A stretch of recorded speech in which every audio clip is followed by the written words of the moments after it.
महर्षि विराट कोहली और अनुष्का आए थे। विराज बैठ प्रसन्न हो। जी ठीक। हाँ नहीं, ठीक ही रहना चाहिए। हम आपको अपने प्रभु का विधान बताते हैं थोड़ा सा। जब प्रभु किसी पर कृपा करते हैं, ये वैभव मिलना कृपा नहीं है, ये पुण्य है। पुण्य से एक घोर पापी को भी बहुत देखो, पाप करके भी उनका कोई पुण्य है जिससे वो सुकृत पूर्व के सुकृतवश चल रहे हैं, नया पाप है। ये वैभव बढ़ना या यश बढ़ना ये भगवान की कृपा नहीं मानी जाती। भगवान की कृपा मानी जाती है अंदर का चिंतन बदलना, जिससे आपके अनंत जन्मों के संस्कार भस्म होकर और अगला जो है वो बड़ा उत्तम होगा। अंदर के चिंतन से होता, बाहर से कुछ नहीं होता। महत्व अंदर का चिंतन। अच्छा, अंदर का चिंतन हम लोगों का स्वभाव बन गया बहिर्मुखी।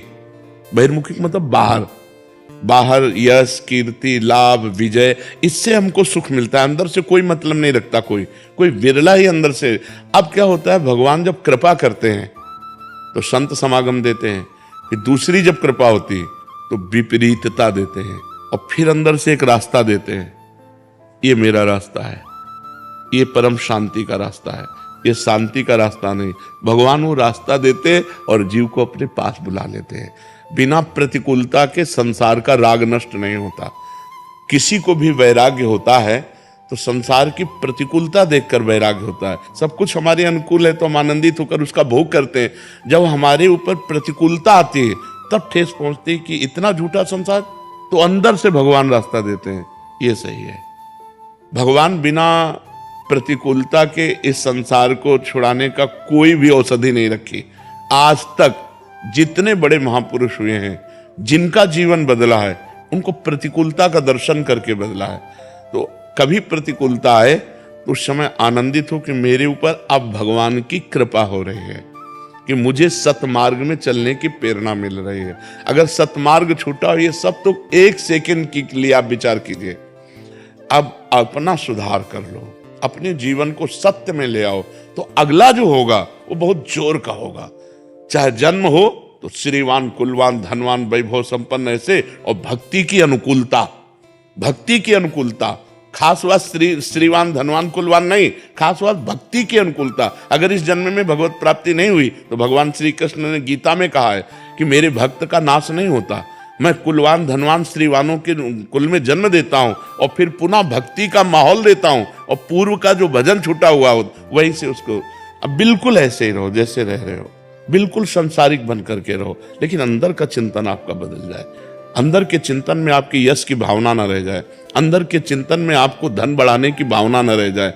अंदर का चिंतन हो जाए, प्रभु बहुत जन्म व्यतीत हो गए, अब एक बार आपसे मिलना चाहती हूँ, एक बार आपसे मिलना चाहते हैं प्रभु, मुझे आप चाहिए, अब संसार नहीं। तो बात बन जाएगी, तो बात बन जाएगी। तो इसलिए आनंद पूर्वक भगवान का नाम जप करो, बिल्कुल चिंता मत करो। बाबा, क्या नाम जप से हो जाएगा पूरा? ये हम अपने जीवन का अनुभव बताते हैं। सांख्य योग और अष्टांग योग और कर्म योग और भक्ति योग, चारों योगों में प्रवेश रहा है। पहले हम सन्यासी रहे 20 वर्ष सन्यासी रहे काशी विश्वनाथ जी। तो हम सांख्य योग, अष्टांग योग, जो अष्टांग योग है ना, अष्टांग योग कर्म योग, इन तीनों को अच्छी प्रकार जान करके और फिर भक्ति योग में आए हैं। स्वयं भगवान शंकर से बढ़कर कोई ज्ञानी तो नहीं ना, सनकादि से बढ़कर कोई ज्ञानी नहीं। वो हरिशरणम सनकादि हर समय जपते रहते हैं। भगवान शिव राम राम राम राम राम राम जपते रहते हैं। हम वृंदावनवासी प्रिया प्रीतम के उपासी, तो जो राम में राह है वही राह है, जो धा है ये रस देने वाली वस्तु है। तो हम राधा राधा राधा राधा, मतलब आप ये समझो कि हमारी इतनी तार्किक बुद्धि रही, हमारी श्रद्धालु बुद्धि नहीं रही। सन्यासी की जो बुद्धि होती है वो तर्क प्रधान होती, कसौटी पर कसने पर। तो हम केवल भावुकता में राधा राधा का प्रचार नहीं कह रहे कि हमने सुना और ऐसे ग्रंथों में पढ़ा और ऐसे कह रहे, स्वयं स्वाद लेके कह रहे और विश्वास के साथ कह रहे कि यदि आप राधा राधा जपते हो तो इसी जन्म में भगवत प्राप्ति हो जाएगी, इसी जन्म में। जैसे किसी से कहा जाए कि तुम सत्य बोलो, मंदिर में चढ़ के बोलो, तो हम मंदिर में नहीं, हम वृंदावन में बैठे हैं। करोड़ों मंदिर इसकी समानता नहीं कर सकते, भगवान का परम धाम है। अगर राधा राधा नाम चल रहा है तो इसी जन्म में भगवत प्राप्ति हो जाएगी। हमारी आखिरी श्वास यदि राधा, तो मुझे श्री जी की प्राप्ति, भगवान की प्राप्ति हो जाएगी। इसमें कोई संशय नहीं और किसी साधनों की कोई आवश्यकता नहीं। आप केवल अंदर ही अंदर चलाइए और लिखिए। देखो, हम जो कह रहे हैं उसको समझो। बहुत अधिक नाम जपने की हमें चेष्टा नहीं करनी, कम संख्या हो लेकिन मन लगा करके हो। जैसे हम, अब देखो, आप लिखो राधा, अपने दिमाग में लिखो, खुले नेत्र लिखो या बाहर बाहर देखो, दिखाई दे रहा है राधा लिखा हुआ। वही कान में सुनो राधा, वही अंदर उठाओ राधा। ये तीनों का एकाकार हो जाए तो ये करोड़ों नाम जप के बराबर है। देखो, जैसे हम बोला राधा, ऐसे हम 1000 राधा नाम बोले तो हम बोला राधा, ये उपांशु है, इसे उपांशु कहते हैं। राधा राधा राधा राधा 1000 बार, ये उपांशु हुआ।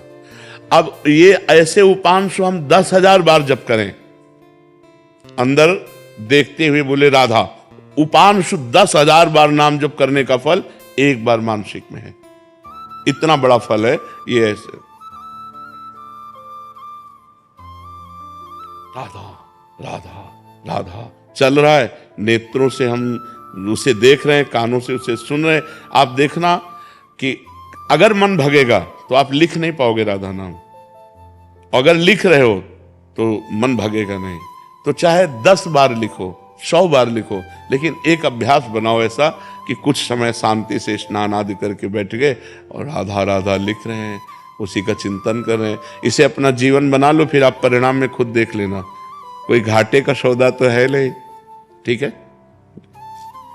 राधे राधे महाराज जी, आपके चरणों में दंडवत प्रणाम। गुरुदेव भगवान, श्रीमद् भगवत गीता में भगवान श्री कृष्ण कहते हैं कि काम, क्रोध और लोभ, ये 3 प्रकार के नरक के दरवाजे जीवात्मा। त्रिविधम नरकस्येदं द्वारम नाशम आत्मनः कामः क्रोधः तथा लोभः तस्माद् दैत्यं त्यजेत्। महाराज जी, इन तीनों का त्याग कर देना चाहिए, परंतु इस भौतिक संसार में रहते हुए ये चीजें स्वतः ही जीवन में आ जाती हैं। महाराज जी, ऐसे में इस नरक से कैसे बाहर निकले? स्वतः विष आएगा, खा जाओगे? स्वतः विष आ गए तो खा जाओगे क्या? विवेक है कि ये विष है, ये खाद्य नहीं है। स्वतः हमारे सामने अगर भोग आते हैं तो वो धर्मयुक्त हैं या अधर्मयुक्त। जैसे भगवान ने काम को नरक का द्वार बताया, तो एक जगह काम को अपना स्वरूप बताया विभूतियों में। जब भगवान विभूतियों का वर्णन करते हैं तो कहते हैं धर्मयुक्त काम मैं हूं। जैसे पानी ग्रहण किया, धर्मयुक्त पत्नी शास्त्र सम्मानित स्वीकार किया। आज जो ये व्यभिचार प्रवृत्ति चल रही ना, ये नहीं, शास्त्र प्रमाणित कुल परंपरागत धर्मयुक्त पाणी ग्रहण वैदिक मंत्रों के द्वारा अग्नि को साक्षी करके जिसको स्वीकार किया संतानोत्पत्ति के लिए, उससे किया हुआ भोग वो भगवत स्वरूप है, वो पाप नहीं है, वो उसके लिए दोष नहीं है। ऐसे ही स्त्री के लिए अपने पति के साथ सहवास करना धर्म है और दूसरे पुरुषों को काम दृष्टि से देखना मात्र पाप है। पर ये बातें, कलयुग का प्रभाव कैसा चल रहा है, इतना गंदा वातावरण होता जा रहा है। पवित्रता जहां छाई रहती है वहां संशय हो रहा है, वहां संशय हो रहा है। ऐसे पवित्र संबंधों में ये गंदी बातें प्रवेश कर रही हैं जहां दिमाग काम नहीं करता। ऐसा कैसे हो सकता है? समाज में कितनी गंदगी फैल रही है, कितना गंदा व्यवहार हो रहा है। ये समझा ही नहीं जा रहा कि ये धर्म है। शरीर को पवित्र रखना धर्म है। जैसे स्त्री शरीर है, इसको जब तक ब्याह ना हो तब तक पवित्र रखना ये धर्म है, और फिर पति को पवित्र होकर समर्पित करना और आजीवन उस पति के अधीन रहना ये धर्म है। ऐसे पुरुष के लिए है, जब तक पाणी ग्रहण ना हो तब तक ब्रह्मचर्य रहना धर्म है, और जब अर्धांगिनी मिल जाए तो उसे प्राण के समान प्यार करते हुए, उसकी गलतियों को क्षमा करते हुए, उसकी मनोकामनाएं पूर्ण करते हुए, उसे धर्म के लिए उससे अनुमति लेते हुए सहज मित्रवत भाव से आजीवन पार करे। ये गृहस्थ धर्म हमारे सनातन धर्म का है। अब आज क्या हो रहा है? आज क्या हो रहा है? ये बहुत गंदी बातें हो रही हैं। आप सब नौजवान बच्चे संभलो, इससे तुम्हारा जीवन बड़ा संकटपूर्ण हो जाएगा। बच्चियां, एक boyfriend breakup, 2 boyfriend breakup, 3 boyfriend breakup, ये क्या चल रहा है? इसे क्या कहा जाता है? वैश्या प्रवृत्ति जो कई पुरुषों से संबंध बनाए उसे क्या कहते हैं? और जो कई लड़कियों से संबंध बनाए उसे व्यभिचारी कहते हैं। तो अब व्यभिचारी और वैश्या प्रवृत्तियां अंदर धारण करना, अब इससे आप सदगृहस्थ बन जाएंगे। जब आपको पत्नी मिलेगी तो आप अपनी पत्नी में संतुष्ट नहीं रहेंगे, जब आपको पति मिलेगा तो आप पति में संतुष्ट नहीं रहेंगे, क्योंकि आपका व्यभिचार करना स्वभाव बन गया है। इसलिए धर्मयुक्त ब्याह और उससे भी जो संतानोत्पत्ति के लिए भोग किया जाता है वो काम भगवत स्वरूप है। तो ऐसा नहीं कि हमारे सामने हर भोग आ गया तो हम उसे भोगे, हमारे अंदर विवेक है। धर्मयुक्त भोग है तो उसे हम भोगे, धर्मयुक्त नहीं है तो हम उसका त्याग करें, नहीं तो हमें नरक जाना पड़ेगा। जो पर पुरुष से रति करती है रौरव नरक कल्प सत्परे, पति वंचक परपति रति करई रौरव नरक कल्प सत्परे। जो अपने पति का त्याग करके दूसरे पुरुष से संभोग, वो सैकड़ों कल्प तक नरक भोगती है। ऐसे पुरुष के लिए लिखा हुआ है। उसमें श्रीमद् भागवत में पढ़ के देखो, जहां नरकों का वर्णन है, जो पुरुष दूसरी स्त्री से सहवास करता है तो वहां लोहे से तपी हुई स्त्री नरक में, और उसी का आलिंगन करवाया जाता है। और मरना है नहीं वहां, अब वर्षों उसी में चिपकाए रख ले। बहुत होश में, बहुत होश में। ऐसा नहीं है कि कर्मों का फल नहीं मिलता। बहुत, जब कर्म अपने स्वरूप में आ जाएगा तो बड़े बड़ों को दंड देता है, बड़े बड़े संत महात्माओं को भी दंड देता है, बख्शता नहीं है। बड़े बड़े संतों के जीवन में देखा गया। तो ये कर्म बहुत बलवान है, ये नष्ट नहीं होता, ये दंड दे के ही नष्ट होता है। इसलिए कर्म बहुत सावधानी पूर्वक करना चाहिए। तो भगवान ने 3 को नरक का द्वार बताया, कामः, क्रोधः तथा लोभा। तो क्रोध की स्वयं उत्पत्ति नहीं है, इसकी काम से उत्पत्ति है। कामा संजायते क्रोधा। काम जब हमारी वृत्ति उदय होती है उसमें बाधा पड़ती है तो हमारे अंदर क्रोध आ जाता है। क्रोध स्वयं नहीं आता, क्रोध कामना में बाधा पड़ने पर आता है। जैसे कहते हैं कि आप हमसे नम्र व्यवहार करें तो ये हमारी कामना है, और जब आप नम्र व्यवहार नहीं करेंगे तो क्रोध आ जाएगा, क्योंकि हमने कामना की। कामना अगर ना हो तो क्रोध की सत्ता ही नहीं है। तो कामना से ही क्रोध प्रकट हुआ। और जो लोभ है वो कामना से होता है। कामना पूर्ति होने पर लोभ होता है और कामना की अपूर्ति होने पर क्रोध होता है। तो मूल जो है वो काम है। इसीलिए भगवान ने गीता जी में कहा, ये काम सबसे बड़ा शत्रु, इसको मार डालो अर्जुन। अर्थात निष्कामता जब तक नहीं आएगी तब तक शांति, आनंद, सदगति नहीं होने वाली। इसलिए भगवान का नाम जप करो, अच्छे आचरण करो, आए हुए समस्त भोगों को निर्णय करो विवेक के द्वारा कि धर्मयुक्त है कि अधर्म है। अब ये धर्म नहीं कि कोई आपके सामने आके कहे मुझे भोगो, तो नहीं। तो हमारे किस धर्म के डिपार्टमेंट में हो जो हम तुम्हें स्पर्श करें? नहीं, ये पाप है, मैं कभी नहीं करूंगा। ऐसी हिम्मत होनी चाहिए। पर ऐसे क्या, यहाँ तो जानबूझकर गलत आचरणों की तरफ कूद रहे हैं। बिना अध्यात्म के पशुवत जीवन होता है। इसलिए शास्त्र स्वाध्याय और संत संग, अध्यात्म जरूर जानना चाहिए। आज के नए बच्चे अध्यात्म को जानते नहीं, इसलिए अध्यात्म अनिवार्य है। हम सोच समझ कर कार्य करें। हमारा कर्म बड़ा प्रबल है, वो हमको दंड देगा। इसलिए कोई ऐसा कर्म ना करे, बहुत सावधान रहे। ऐसा मन में ख्याल आते रहते हैं कुछ भी, तो क्या उनका भी पाप लगता है? वो नहीं, कलयुग का एक प्रश्न। अन्य युगों में तो लगता था कलिकर एक पुनीत प्रतापा, मानस पुण्य होए नहीं पापा। मानस पुण्य तो लग जाएगा। जैसे आपके मन में आया कि अब हमारे पास रुपया है, कल चलते हैं और बिहारी जी का भोग लगाकर सबको बांटते हैं, और आपके सामने कल ऐसी विपत्ति आ गई कि रुपया भी गया और आप भी ना पाए, तो आपको वो पुण्य मिलेगा। लेकिन हाँ, वो पुण्य मिलेगा, हाँ, भावना का। लेकिन आपने सोचा कि कल इनको मार देंगे, आप नहीं मारे तो पाप नहीं लगेगा। कलिकर एक पुनीत प्रतापा, मानस पुण्य होए नहीं पावा। अगर मानसिक पाप लगते तो तब तो पहाड़ जैसे पाप इकट्ठा हो जाते, क्योंकि मन पाप तो सोचता ही रहता है। तो कलयुग में मानसिक पाप नहीं लगते। राधे राधे महाराज जी।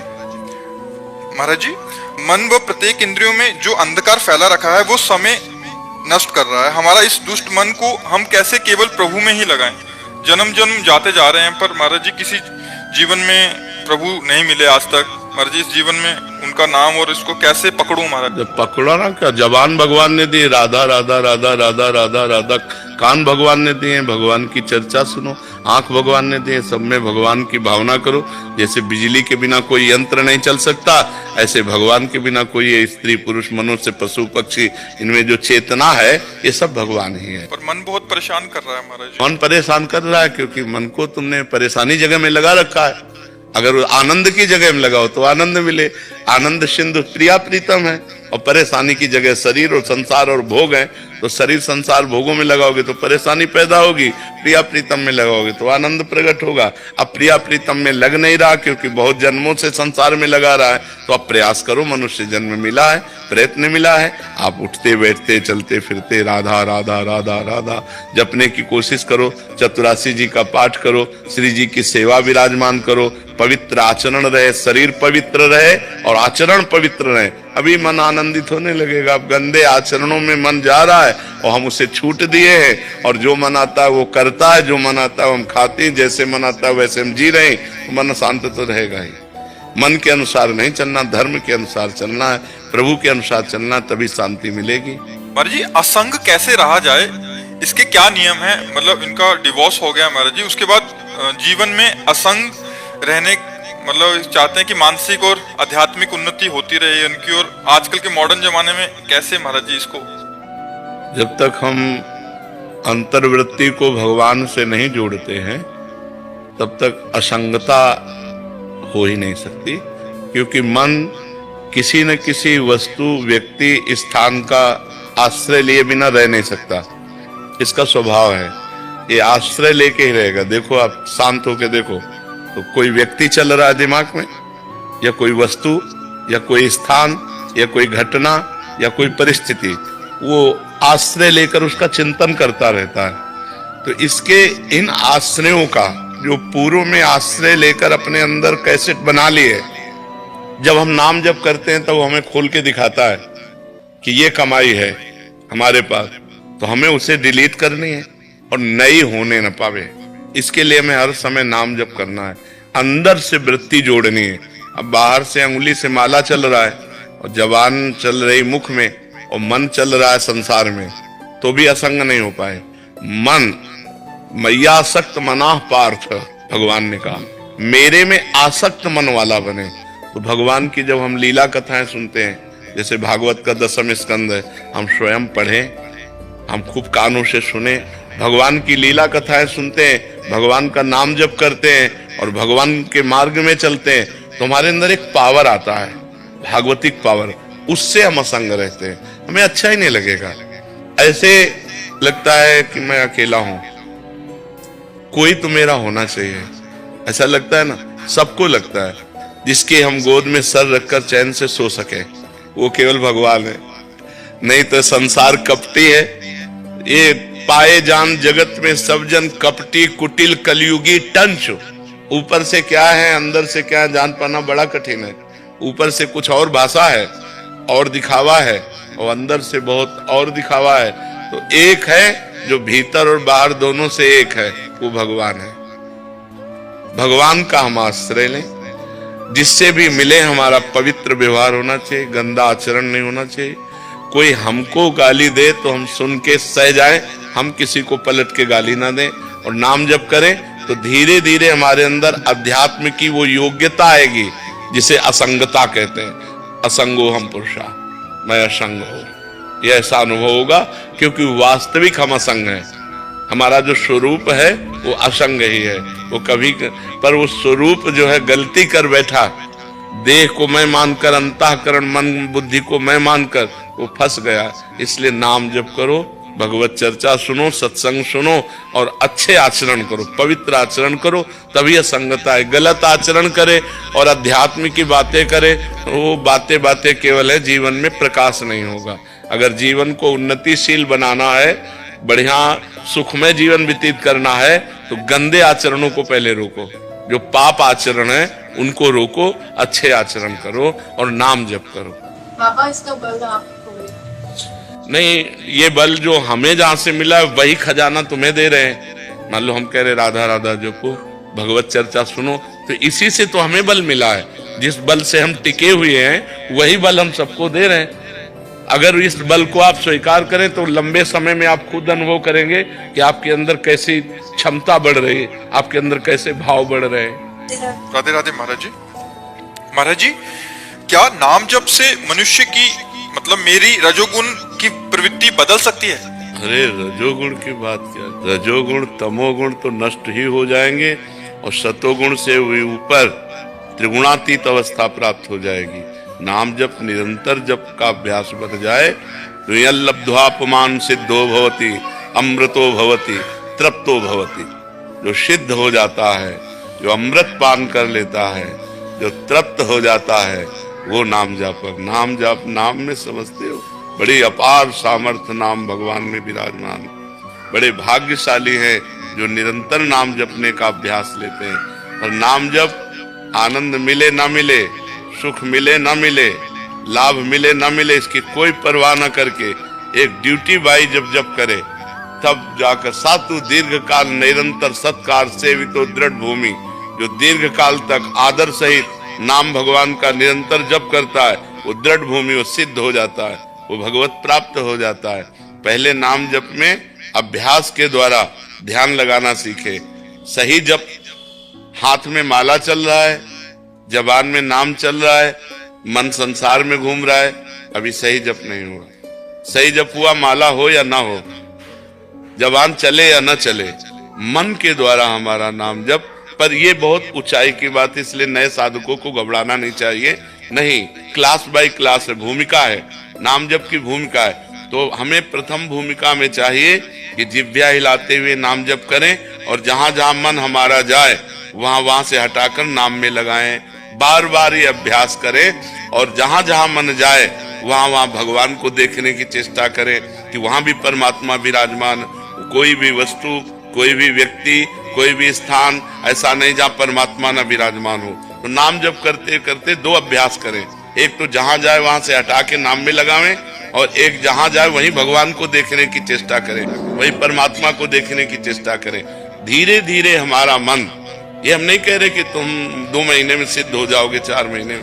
अभ्यास लंबा खींचना पड़ेगा क्योंकि बहुत जन्मों का अभ्यास हमारा विषय चिंतन का है। तो जब हम नाम को ध्यान पूर्वक जपते हैं, ध्यान पूर्वक कैसे कहते हैं कि जैसे हमने कहा राधा, तो अब हमारे कान में गूंज गया राधा, हमारी आंखों के सामने लिख गया राधा, चाहे आंखें बंद हो चाहे खुली हो, कोई जबान नहीं चल रही, अंदर से राधा राधा या राम राम राम राम ऐसे एक ध्वनि चल रही और हम उसी ध्वनि में डूबते चले जा रहे हैं। तो जब एकाग्रता होती है नाम जप की तो उसे ध्यान से जप कहते हैं। जब एकाग्रता टिक जाती है, घंटा 2 घंटा टिक गई, तो उसे संप्रज्ञात समाधि कहते हैं। और जब एकाग्रता उठते बैठते चलते फिरते खाते पीते सब समय बनी रहती है, एक क्षण के लिए भी नाम नहीं छूटता, तो उसे असंप्रज्ञात विचक्षणा समाधि कहते हैं। वही सिद्ध पुरुष हो गया। कबीरदास जी कहते ठाड़े बैठे परे उताना, कबीर काहे हम रहे ठिकाना। चाहे हम खड़े हैं या बैठे हैं या पड़े हैं या खा पी रहे हैं, हम ठिकाने में रहते हैं, अर्थात हर समय भगवान के चिंतन में रहते हैं। तो यदि इस प्रकार नाम जप किया जाए तो नाम जप से त्रिगुणातीत अवस्था, समाधि, परमात्मा दर्शन, लीला में प्रवेश, जो चाहे वो सब प्राप्त हो सकता है। नाम से बढ़कर कोई साधना नहीं है, नाम ही जीवन का सार है। और ऐसा नहीं कि अपने साधन नहीं किए, अपने अष्टांग योग का साधन किए हुए, सांख्य योग का साधन किए हुए, कर्म योग का साधन किए हुए, सब करके आपको बता रहे कि सबका सार है नाम में प्रीति हो जाना। हर समय मधुर मधुर भगवान का नाम चल रहा है, जो नाम प्रिय है। अगर नाम नहीं है तो हम सब अधूरा समझते हैं। जिसके जीवन में नाम नहीं उसका जीवन कूड़ा है। जैसे 0 0 0, क्या मतलब रह गया? अब 1 लगाओ फिर 0 रखो तो 10, 1 0 और बढ़ा दो 100, 1 0 और बढ़ा दो 1000, वो बढ़ता चला जाएगा। एक है नाम, अगर नाम रूपी एक है तो और साधन रूपी 0 लगाते चले जाओ, महिमा बढ़ती चली जाएगी। और नाम रूपी अंक हटा दो तो 0 0 0 0, कोई उसका अर्थ नहीं रहता। इसलिए सबको नाम जप करना चाहिए। नाम जप से रजोगुण ही नहीं तमोगुण भी नष्ट हो जाएगा, सतोगुण के ऊपर अवस्था आ जाएगी। त्रिगुणातीत गुणातीत अवस्था आ जाएगी। राधे राधे गुरुजी। गुरुजी, पाप क्या है और पुण्य क्या है? जो शास्त्र कहता है कि ये करो उसे पुण्य कहते हैं, और जो शास्त्र कहता है ये ना करो वो पाप है। जैसे स्त्री स्वरूप 4 हैं, मां, बहन, बेटी और पत्नी। अब एक स्त्री स्वरूप पत्नी से जो व्यवहार करना है वो 3 से नहीं करना है। 3 में जो व्यवहार करना है वो पत्नी से नहीं करना है। अगर आप पत्नी वाला व्यवहार इन 3 पवित्र संबंध तो ये महापाप हो जाएगा। तो जो शास्त्र विरुद्ध आचरण है उन्हें पाप कहते हैं, और जो शास्त्र संयत, शास्त्र नियत कि ये करना चाहिए उसे पुण्य कहते हैं।